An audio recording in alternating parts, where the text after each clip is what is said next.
কাউকে খুব করে মন চাইলেও সুখে থাকার তাগিদে নিয়ম ভেঙে তার সাথে আজীবন থেকে যাওয়া যায় না।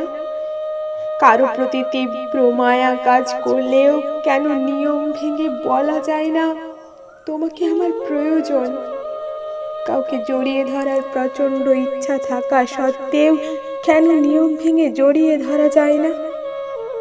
কারোর জন্য প্রচন্ড কষ্ট হলেও কেন চোখের কোণে কান্না লুকিয়ে রাখতে হয়? কেন কেন সামনে গিয়ে প্রকাশ করা যায় না? কেন কিছু নিষ্ঠুর নিয়মের দায়ভারে ভেতরটা ভেঙে চুরে যায়? নিয়ম কি জীবনের থেকেও বেশি মূল্যবান? কেন কেন নিয়ম ভাঙা যায় না?